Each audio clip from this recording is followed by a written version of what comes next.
तो जनाब बात करेंगे ड्रामा सीरियल तेरी छाँव में की एपिसोड 24 के बारे में। और फाइनली हमारा इंतज़ार ख़त्म हुआ। वो चीज़ वो हो गया जिसका हमें जो है वो पिछली कितनी एपिसोड से जो है वेट था।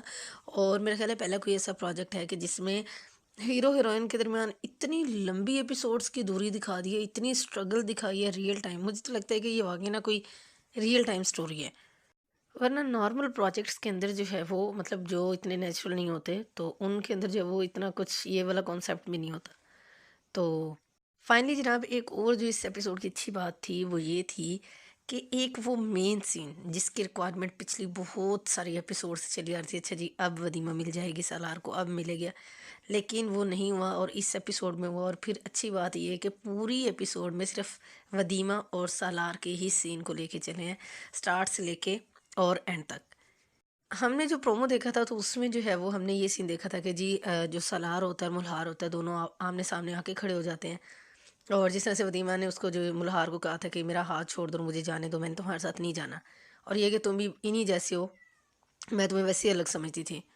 तो जैसा कि प्रोमो में हमारी जो एक्सपेक्टेशंस के सब उलट था कि मुल्हार ऐसे कैसे चेंज हो जाएगा और कैसे वो जी सलार के सामने खड़ा होगा। तो इस एपिसोड में हम ये एक्सपेक्ट कर रहे थे कि शायद मुल्हार की नीयत में जो है फतूर आ गया या कि वो उससे लड़ाई झगड़ा करेगा। बट हर चीज़ जो है वो हमारी सोच के अपोजिट हुई, तो इस वजह से भी ये एपिसोड जो थी वो ज़्यादा ज़बरदस्त थी। तो जनाब जब एपिसोड स्टार्ट हुई है तो उसने मुल्हार ने जो है वदीमा को बोला कि ये जितने भी बैठे हुए हैं इनको जो है वो तुम शूट करो। बट वदीमा से नहीं हुआ क्योंकि उसको शायद सलार का ख्याल आ रहा था जो भी, तो वो इस तरह से नहीं कर सकी। तो फिर जो है वो मुल्हार ने मेरे ख्याल है उन सबको जो है वो लिटाया हुआ था मार के, जब दिखाया उन्होंने बाद वाला सीन। तो फिर जो है वो सलार कॉल करते हैं उसको, उसका जो सेक्रेटरी होता है, पीए होता है इसका नसीबन का। तो वो जो है फिर आगे से मुल्हार बात करता है, सलार उसको बोलता है, सलार को नहीं पता होता कि मुल्हार के पास फ़ोन है। तो फिर वो मतलब उसको कहता है कि सारी वीडियोस वगैरह लेके आओ और मैं तब तक इसको हॉस्पिटल नहीं लेके जाऊंगा जब तक कि तुम नहीं आते। फिर वो मुल्हार उसको बताते हैं जी कि मैं बात कर रहा हूँ। तो सलार जो है वो देख के कि अच्छा जी।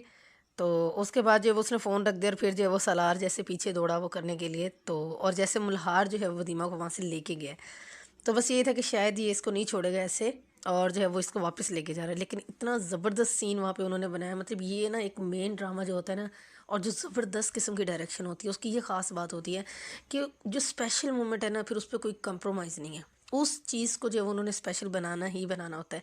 ये नहीं पता था कि इस तरीके से रास्ते में आके जो है वो सलार खड़ा होगा। लेकिन सवाल उठते हैं कि भाई ऐसे सलार को कैसे पता कि ये रास्ता है, और सलार उनसे पहले वहाँ पे कैसे पहुँच गया।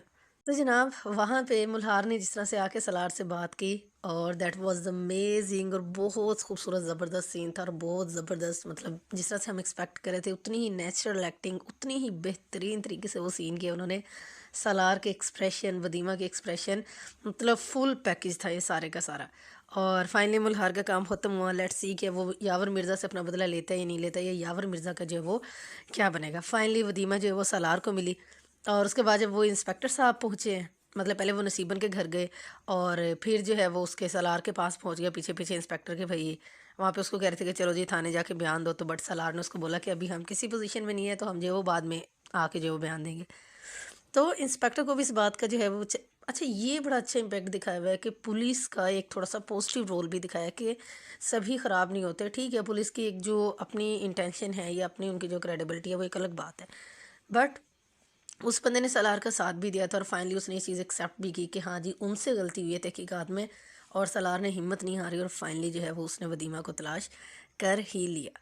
तो जब सलार को जब वदीमा मिली तो यकीन करिए इतना सॉलिड पॉइंट था, और मतलब इतना ज़बरदस्त तरीके से उन्होंने इस पूरी स्ट्रगल को दिखाया है, ज़रा कहीं पे कमी नहीं रखी कि जी बिल्कुल ही कोई नॉर्मल चीज़ करके जो है वो दिखा दी। इतना नेचुरल वो इस प्रोजेक्ट, और यही चीज़ बता रही है कि इसके पीछे कुछ ना कुछ जो है वो कोई ना कोई रियल टाइम स्टोरी ज़रूर होगी।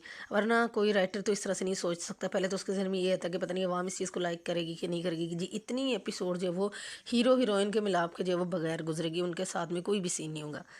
तो ख़ैर यहाँ पे देख के एक चीज़ जो रियल टाइम फ़ील होती है वो ये कि ये तो वदीमा के लिए सर्च थी ना, उसकी तलाश थी सलार की।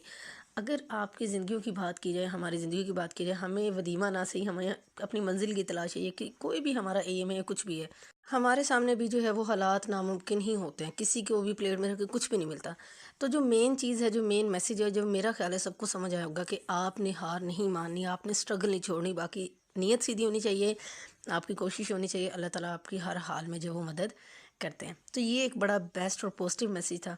उसके बाद यावर मिर्ज़ा के जासूस ने उसको पहले ही बता दिया जी कि जो जो सारी कार्रवाई हुई है, और फिर उसने अपने बंदे को नसीबन के पास भी हॉस्पिटल में भेज दिया अप्रोच को इस्तेमाल करते हुए। और जाके जी उसने नसीबन को जो है वो अपना पैगाम पहुँचाया कि अगर ज़ुबान बंद रखोगे तो तुम्हारी ज़िंदगी जो है वो सलामत रहेगी, अगर तुमने ज़ुबान खोली तो तुम ज़िंदा भी नहीं रहोगे। और उसके बाद शहर के जो एक्सप्रेशन थे, शहर की शक्ल देखने वाली थी कि ये वदीमा कहाँ से मर के ज़िंदा होके आ गई, रियल टाइम एक्सप्रेशन थे। बट उसकी सारी उम्मीदों पे ऐसा पानी फिरा के जिसका कोई हिसाब नहीं।